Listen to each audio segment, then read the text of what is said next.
பைரா ஒரு 2 மினிட்ஸ் பைரா போயிடலாம். Okay, good morning. இன்னைக்கு டியூஸ்டே March 5. இனிமே சீக்கிரமா எந்திரிக்கலாம் அப்படின்னு சொல்லிட்டு ட்ரை பண்ணிட்டு தான் இருக்கேன். பட் கொஞ்சம் கஷ்டமா தான் இருக்கு. அலாரம் 3-4 அலாரம் வச்சாலும் 4வது அலாரம் தான் எந்திரிக்கிறேன். லைக் ஒரு ரீடிங் ஹேபிட் கொண்டு வரலாம் அப்படின்னு சொல்லிட்டு. நம்மளுக்கு என்னன்னு தெரில, இந்த ரீடிங் அப்படின்னாலே தூக்கம் தான் வருது. ஸோ அதான் ட்ரை பண்ணிட்டு இருக்கேன். ஒரு புக் வாங்கினேன், அட்டாமிக் ஹேபிட்ஸ் அப்படின்னு சொல்லிட்டு. ஸோ அதில் ஒரு ஃபஸ்ட்டு சாப்டர் படிச்சுட்டு இருக்கிறேன்.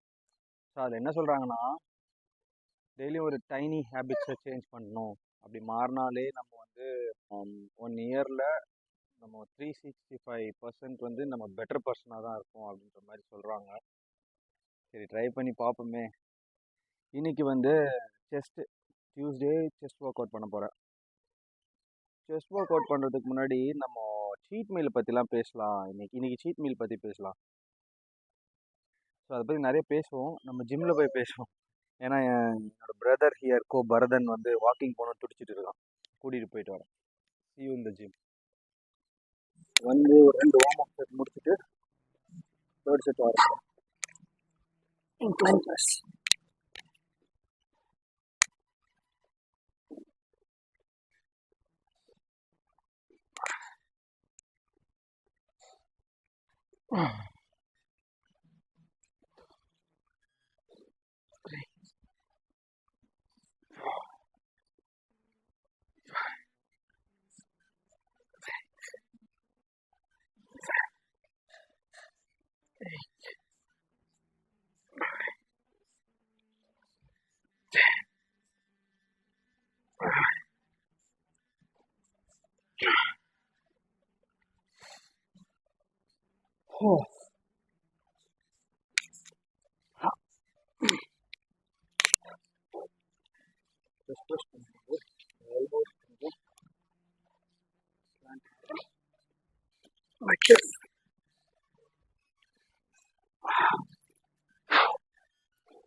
இந்த வீக் வந்து 35 or 40 போடலான் இருக்கேன்.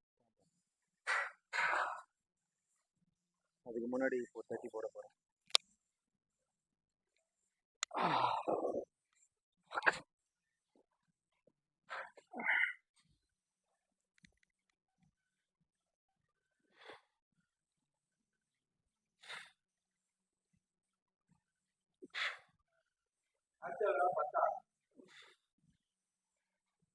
நான் போட்டுருவேன்.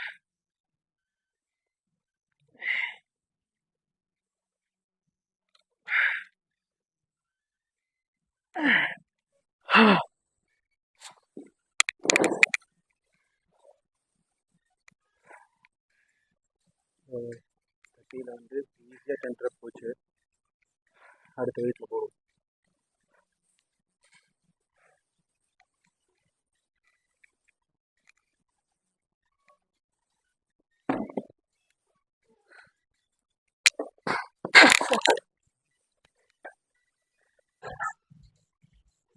அடுத்தது வந்து big 40.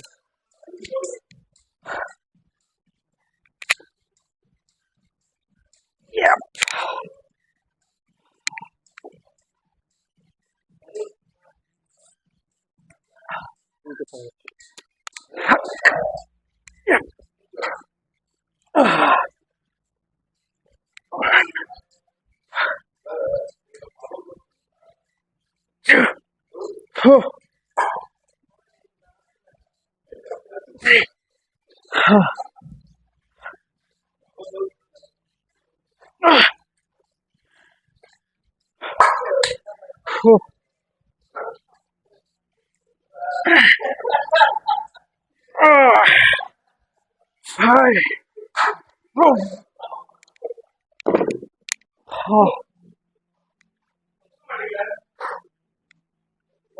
காஞ்சிருப்ப போட்டாச்சுப்பா.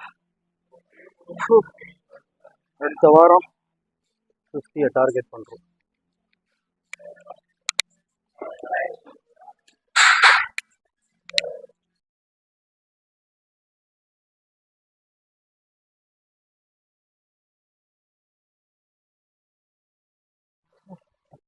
Close grip chest press followed by incline flex.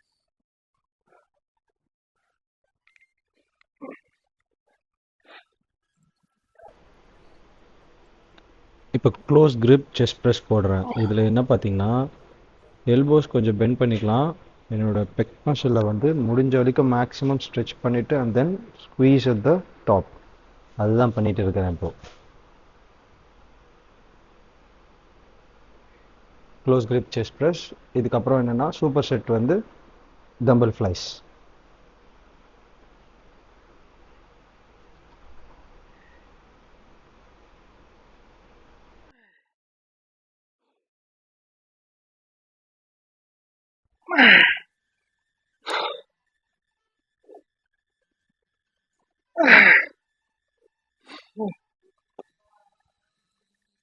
கண்டிப்பா 15ல ஃப்ளைஸ் போட முடியாது.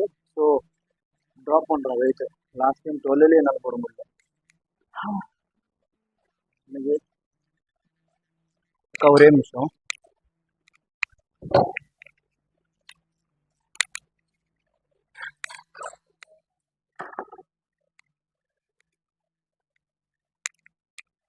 ஸ்டில் 12லேயே ஆரம்பிச்சனால 12லேயே போட்டுருவோம்.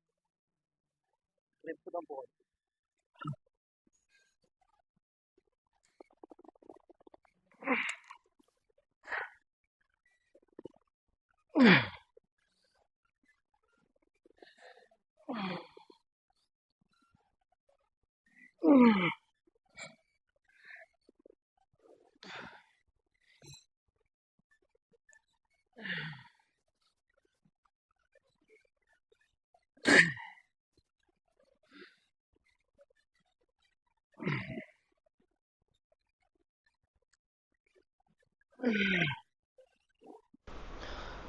சீட் மீல் யாருக்கு இந்த சீட் மீல்?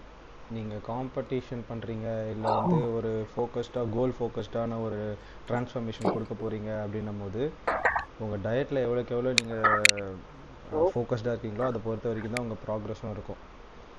10 நாள் 15 நாள் டயட்டில் இருந்துட்டு ஒரு குட்டி மீல் போகிறது தப்பு கிடையாது. பட் ஒரு பிளான்டு சீட் மீலாக இருக்குன்ற ஒரு பாயிண்டில் என்ன ஆகும்னா அதுவே உங்களோட பாடிக்கு ஒரு இம்ப்ரூவ்மெண்ட் கொடுக்கறதுக்கான நிறைய வாய்ப்பு இருக்குது. ஸோ அதை பற்றி தான் நான் சொல்ல போகிறேன். அப்படின்னா என்னென்னா, இப்போது உங்களோட டயட் ஒரு கிராஃப் மாதிரி தான் வச்சுக்கோங்களேன். ஒரு ப்ராக்ரஸ் போயிட்டே இருக்கும். ஒரு பாயிண்டில் என்ன ஆகும்னா ஸ்டாக்னண்ட் ஆகி நிற்க ஆரம்பிச்சிடும். உங்களோட மெட்டபாலிக் அவுட்புட் வந்து ஸ்லோ ஆக ஆரம்பிச்சிடும். அண்ட் உங்களோட மசில் மாஸ் வந்து ஃப்ளாட் ஆக ஆரம்பிச்சிடும். லைக் ஒரு பம்பாகவே இருக்காது.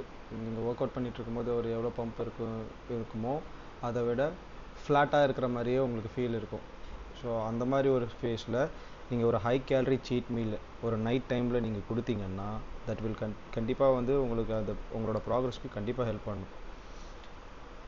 சீட் மீல் அப்படின்னு சொல்லும் போது ஒரு சீட் மீல் பண்ணுறது வந்து ஒரு நல்ல விஷயந்தான். ஒரு ஹோல் டே சீட் டேவாக்குறது தான் அங்கே தப்பாகும். ஸோ இது வந்து காம்படிஷன் பண்ணுறவங்களுக்கு. சப்போஸ் நம்ம கம்ப்ளீட் பண்ணாமல் நார்மலாக வெயிட் லாஸ் பண்ண போகிறோம் அப்படின்னா ஸோ நீங்கள் என்ன பண்ணலான்னா உங்களுக்கு வந்து ஸோ எனக்கு வந்து அவசரம் இல்லைப்பா, நம்ம குறைக்கும் போது குறைச்சிக்கலாம் அப்படின்னு நீங்கள் இருக்கிறம்போது, ஒரு லைஃப் ஸ்டைலாக நீங்கள் ஃபிட்னஸ் பண்ண போகிறீங்க. ஸோ 5 நாள் நீங்கள் டயட்டில் இருக்கீங்கன்னா 6th டே கண்டிப்பாக ஒரு சீட் மீல் பண்ணுறதுல தப்பு கிடையாது. ஓகேங்களா? But 7th day you should get back to your diet. நீங்கள் அந்த நார்மலாக டயட் கண்டிப்பாக கேலரி டெஃபிசிட்டோ சர்ப்ளஸோ ஏதோ ஒரு பிளான் நீங்கள் கண்டிப்பாக மெயின்டைன் பண்ணுறது நல்ல விஷயம்.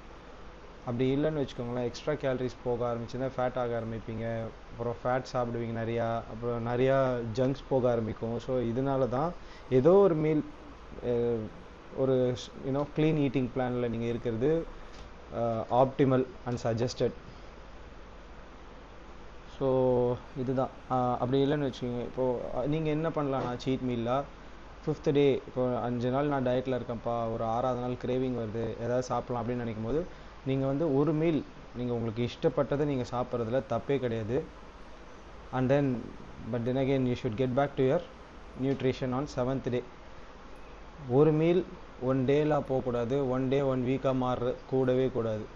ஒரு மீல்னால் ஒரு மீலாக வச்சுக்கணும், பிளான்டு சீட் மீலாக வச்சுக்கோங்க. ஸோ சில சமயம் ஃபெஸ்டிவல் போகிறோம், சில சமயம் ஹாலிடே போகிறோம், சில சமயம் வந்து வேறு எங்கேயோ போகிறோம், சந்தர்ப்ப சூழ்நிலையில் உங்களால் உங்களோட நியூட்ரிஷனை சாப்பிட முடியல அப்படின்னா டோன்ட் ஸ்வெட் இட். அங்கே என்ன அவைலபிள் சோர்ஸ் இருக்கோ அதை சாப்பிட்டுக்கோங்க. அந்த ஒரு மீலோ 2 மீலோ சாப்பிட்டுட்டு அடுத்த நாளோ நீங்கள் வரும்போது உங்களோட ரொட்டீனுக்கு யூ ஷுட் கெட் பேக். நாங்கள் அந்த ஒரு நாள் நீங்கள் போகிறது வந்து அது 1 வீக்கோ 1 மந்த்தோன்ற மாதிரி ப்ரொலாங் ஆகிடக்கூடாது. அதுதான் சொல்ல வரேன். இது வந்து நார்மலாக நீங்கள் வந்து ஒரு life style fitness, holistic fitness approach நீங்கள் பண்ணுறவங்களுக்காக சொல்கிறேன். பட் கம்பீட் பண்ணுறவங்க, இல்லை நான் இந்த கேல்குலேட்டட் டைமில் வெயிட் லாஸ் பண்ணுறோன்னு நினைக்கிறவங்களுக்கு வந்து யூ ஷுட் ஸ்ட்ரிக்ட்லி அவங்க ஃபாலோ யுவர் டயட். அவ்வளோதான், அதுதான் சொல்ல முடியும். க்ளீன் ஈட்டிங் தான் ஒரே வழி. So plan your cheat meal and have fun during the process. அதுதான் சொல்ல வரேன்.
Final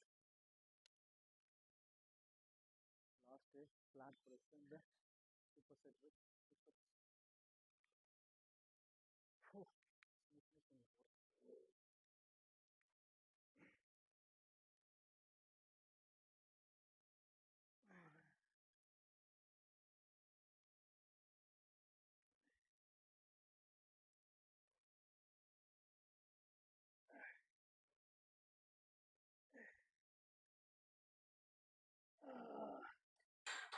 push-ups.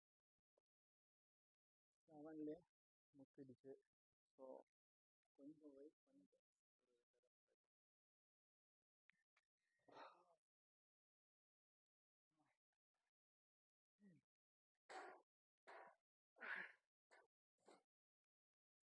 2 ரன் ட்ரை பண்ணுவோம். ஒரு சரியான செஸ்ட் செஷன்னு முடிஞ்சிருச்சு. லைட்டாக பம்ப் செக் பண்ணிவிட்டு அப்படியே எஸ்கேப் ஆகிட வேண்டியதான்.